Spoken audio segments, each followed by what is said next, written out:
Constituí la asociación de familiares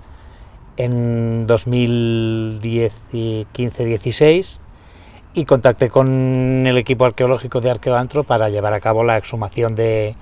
la fosa. Se hizo el proyecto, se pidieron los fondos a la Diputación de Valencia y en 2018 se iniciaron los trabajos. Se abrió la fosa, se sacaron las 107 víctimas que habían y se identificaron en 2019 13 de las 107 víctimas. En 2021 se hizo la entrega de los 13 identificados. 2 de ellos se quedaron aquí en Paterna porque las familias no disponían de medios para podérselos llevar, y el resto se llevaron a sus lugares de origen. ¿Y sobre la losa, lo puedes describir cómo era? La lápida pues era blanca, de azulejos blancos, y con los nombres de los, no de todos, sino de las familias que los habían podido poner, con el nombre y la fecha de la muerte de los que habían allí. Habían, no recuerdo bien, pero creo que habían unos 20 azulejos de víctimas, y el resto de la tumba era blanco. ¿Y se retiraron los azulejos? Sí, los azulejos, cuando se empezó a hacer la excavación, los que tenían los nombres y los datos de las víctimas se quitaron con cuidado para dárselo a los familiares o para lo que procediese, y el resto se destruyó picando porque eran azulejos blancos sin ninguna inscripción y sin nada, y eso se destruyó. Se quitó todo y hasta lo único que se guardó fueron los ladrillos con los nombres. Por parte de la fosa mía, únicamente yo tengo conocimiento de que se venía aquí el 1 de noviembre, pero cuando yo venía aquí no había ningún tipo, por lo menos yo no tenía conocimiento de que hubiese ningún tipo de connotación política, aparte de porque no se podía, porque estaba todavía vivo el dictador y demás. Pues aquí venía la gente pues como a una tumba normal y corriente, a dar sus flores y a estar un ratito, pero no había ningún tipo de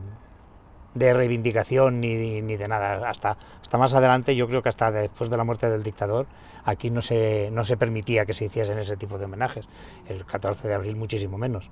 Entonces ya fue a partir de la muerte de Franco cuando se empezó a organizar un poquito, que la gente venía a las tumbas y hablaban unos con otros, pues mi abuelo tal, en fin, y se empezaron como a medio organizar un poquito y hacerles homenajes, y luego pues el 14 de abril idénticamente igual, y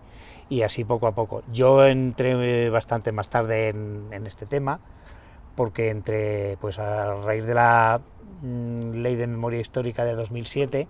que se empezaron a hacer algunas cosas en memoria y tal,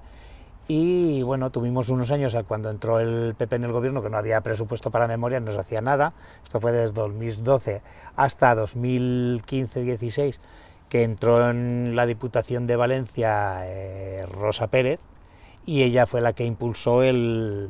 financiar proyectos de memoria que a nivel estatal no se podía porque no había presupuestos. Entonces, a partir de ahí empecé a escuchar noticias y me pregunté que por qué, si una gente X habían emprendido este trabajo, en particular me enteré con Edu, que fue el primero que empecé y del que yo tuve noticias, por qué yo no podía intentar sacar a mi abuelo también. Ya no vivía ninguno de mis tíos, ni mi padre, pero bueno, pues cogí el testigo yo y comentamos con mis primos y nada, pues creé la asociación, y a partir de ahí pues es cuando empecé a moverme un poquito y abrimos la fosa. Empecé a conocer también gente de otras fosas, de la del lado, porque se abrieron con la mía, se abrieron otras dos más, la 112 y la 94,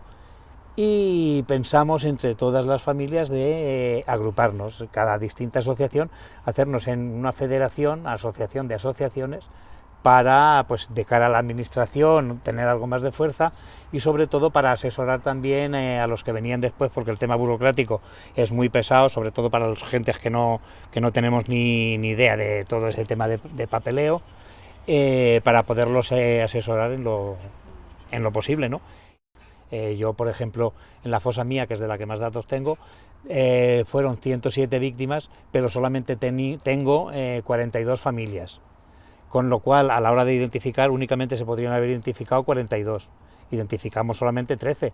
pero 13 sobre 42 también es un porcentaje bastante elevado. No estoy contento ni muchísimo menos porque, bueno, ahora hemos tenido que entrar en el programa de Fisabio para segundas identificaciones para ver si podemos sacar alguno más. Entonces la pregunta vino ahí cuando con esas identificaciones nos preguntábamos qué va a pasar con el resto de víctimas, los que no hay identificados. Yo en mi caso tengo 94 víctimas que no tienen nombre y apellidos todavía. Entonces la ley de memoria de 2007 y la autonómica creo que también de 2017 sí que dicen que las víctimas tienen que volver al mismo cementerio del que se han sacado, pero no necesariamente al mismo agujero, ¿vale? Que es lo que las familias no veíamos nada claro, el sacarlas de donde las condenó el franquismo y volverlas a meter ahí otra vez. Sería como perpetuar la memoria del dictador, dando por bueno lo que habían hecho, y, en fin, nos negamos rotundamente. Y comenzamos a elaborar pues, un proyecto donde poder ubicar a estas víctimas. Un espacio dentro de este mismo cementerio, pero distinto del de las fosas. Intentamos hablar con el ayuntamiento sin éxito durante 4 años, hasta que finalmente la Consellería, entonces también en manos de Rosa Pérez Galijo, que de la Diputación pasó a la Consellería de Participación, Transparencia, Cooperación y Calidad Democrática, Rosa sí nos escuchó, entabló negociaciones también con el Ayuntamiento, también le costó lo suyo, porque PSOE e Izquierda Unida, pues como que están un poco... pero finalmente él cedió y nos concedieron los fondos para la elaboración tanto del mausoleo que está aquí detrás, el memorial que se va a construir, que se está construyendo de hecho, como de la rehabilitación del paredón y el Camí de la Sang para hacia aquí, hacia el cementerio. Bueno, pues ellos nos ayudaron a elaborar lo que queríamos más o menos y se está haciendo, va a ser un espacio como el que habéis visto ahí, abierto y diáfano para todo. Habrá un centro de interpretación también para, pues eso, para explicar un poquito la historia de lo que hay ahí, y será un espacio pues que invite a la reflexión sobre lo que pasó para que no pase y bueno, y nada más, y dignificar el descanso de las víctimas, que hoy por hoy las que están en la fosa común no están dignamente enterradas. Entonces es darles un entierro digno a las que las familias no se los quieran o no puedan llevárselos a su lugar de origen, o a los que no tengan identificación posible, por lo que sea. Esas víctimas también se merecen un reconocimiento y merecen de estar en un sitio más digno que en una fosa común.